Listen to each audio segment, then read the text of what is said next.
नमस्कार दोस्तों, आज हम सावन मास में सुनी जाने वाली कथा लेकर आए हैं। एक गांव में रामू नाम का एक व्यापारी रहता था। उसके दो बेटे थे, बड़ा बेटा चंदन और छोटा बेटा रघु। उनकी शादी हो चुकी थी, लेकिन बड़े भाई की पत्नी छाया की कोई संतान नहीं हुई थी और छोटे भाई की पत्नी कोमल के एक बेटा था।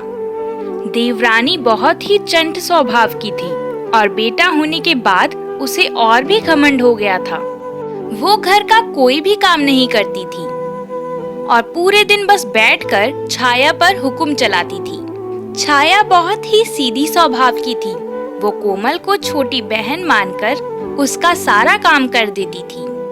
वो सुबह जल्दी उठकर सबसे पहले घर को साफ करके पूजा करती और रोज भगवान शिव की पूजा करने मंदिर भी जाती थी। वो भगवान शिव की भक्त थी और हर सोमवार का व्रत रखती थी। कोमल के बेटे का ध्यान भी छाया ही रखती थी और उसे वो बड़े प्रेम भाव से रखती थी। ऐसा ही रोज चलता रहता।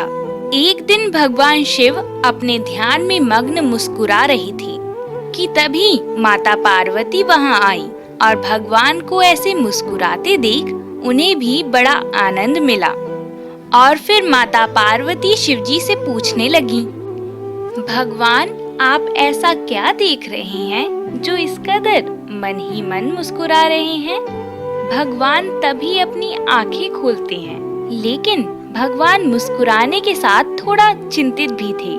माता पार्वती उनसे पूछती हैं, भगवान आप प्रसन्न हैं या चिंतित? मुझे तो समझ नहीं आ रहा कि आपको किस चिंता ने इस कदर परेशान किया है कि आप मुस्कुरा भी रहे हैं और चिंतित भी हैं। फिर शिवजी बोले, देवी मनुष्य चाहे कितना ही भाग्यशाली क्यों ना हो, लेकिन वो अपने दुष्कर्मों से सब मिटा देता है। इसलिए कभी भी किसी चीज का घमंड नहीं करना चाहिए। एक कोमल नाम की नासमझ स्त्री को झूठा अभिमान हो रखा है। उस अभिमान के वश में आकर वो ये भूल गई है कि बुरे कर्मों का फल बुरा ही होता है। वो मेरी भक्त छाया को बहुत परेशान करती है, यहाँ तक कि अभिमान में चूर उसे अपने पुत्र की भी चिंता नहीं होती। माता पार्वती बोली, भगवान अगर आपकी भक्त इतनी परेशान है तो आप मुस्कुरा क्यों रहे हैं? देवी मैं मुस्कुरा ये सोच कर रहा हूँ कि जो मनुष्य अपने आप को सबसे ज्यादा समझदार समझने वाले हैं, वो इंसान कितनी बड़ी गलती करता रहता है और उसे इसका ध्यान भी नहीं होता। भगवान इतना कहकर फिर ध्यान में लीन हो जाते हैं और माता पार्वती भी छाया के घर का नजारा देखने लगती हैं। छाया दीदी कहाँ हो? इतनी देर हो गई और आपने मुझे अभी तक चाय भी नहीं दी। आपको पता है ना, मैं जब तक चाय नहीं पीती मेरी नींद नहीं खुलती है। जल्दी चाय दो। ये लो कोमल तुम्हारी चाय। चाय का एक घूंट पीते ही उसने थूक दिया, इतनी गंदी चाय, आखिर तुम्हारा ध्यान कहाँ रहता है? सुबह सुबह सारा मूड खराब कर दिया। अब जाओ और मेरे लिए दूसरी चाय बना के लाओ। फिर छाया दूसरी चाय लेकर आती है। कोमल चाय पीकर बाहर आती है। छाया दीदी मेरे आज कुछ मेहमान आने वाले हैं, उनके लिए अच्छे से खाना बना लेना और कोई भी गलती नहीं होनी चाहिए। वहीं दूसरी तरफ छाया की तबीयत खराब हो रखी थी, इसलिए उसने कोमल से कहा, कोमल आज मेरी तबीयत कुछ ठीक नहीं लग रही है, खाना तुम बना लेना, नहीं तो तुम किसी और दिन उन्हें बुला लेना। इतना सुनते ही कोमल गुस्से में आ गई और बोली, अच्छा तो आपकी तबीयत ठीक नहीं है, बहाने तो बहुत अच्छा बनाना जानती हो मैडम। शाम को दवाई ले लेना, अभी जल्दी जल्दी काम खत्म कर लो जब तक मेहमान आते हैं। कोमल का बेटा भी 7 साल का हो गया था। वो भी छाया की ऐसी हालत देखकर दुखी होता रहता था। घर में छाया माँ के साथ ऐसा बर्ताव देखकर वो शिवजी के मंदिर गया और शिवजी को प्रणाम करते हुए बोला, भगवान जी, आपको तो मेरी छाया माँ बहुत प्यार करती है, आपकी बहुत पूजा भी करती है। वो तो कहती है कि आप जो कुछ करते हो हमारे अच्छे के लिए करते हो। तो मेरी छाया माँ तो बहुत अच्छी है, फिर भी उन्हें हमेशा दुख ही क्यों मिलता है? हे भगवान, कृपा करो जिससे मेरी छाया माँ के सारे दुख खत्म हो जाएं और वो भी बहुत खुश रहें। बच्चे की ये बात सुनकर शिवजी मन ही मन मुस्कुराने लग गए। तभी माता पार्वती बोली, भगवान अब तो बताइए, आप अपने इस भक्त के लिए कुछ क्यों नहीं करते? भगवान शिव बोले, देवी, छाया भी अपने कर्मों का फल भोग रही है।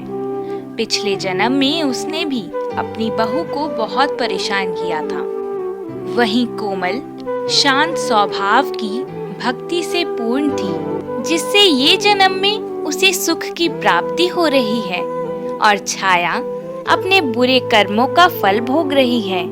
लेकिन देवी, वो दिन दूर नहीं जब कोमल को अपनी गलती का एहसास हो जाएगा और छाया के दुख भी दूर हो जाएंगे।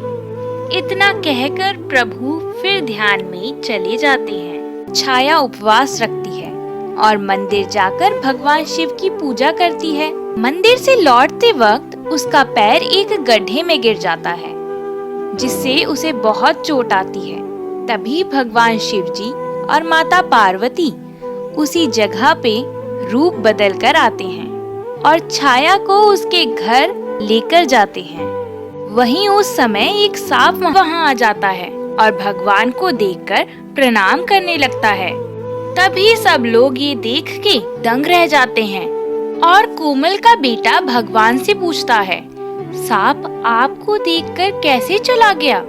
आप कौन हैं?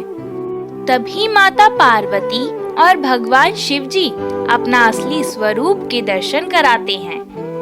छाया, कोमल और उसका बेटा ये देखकर प्रभु को प्रणाम करते हैं और कहते हैं, हम धन्य हो गए प्रभु।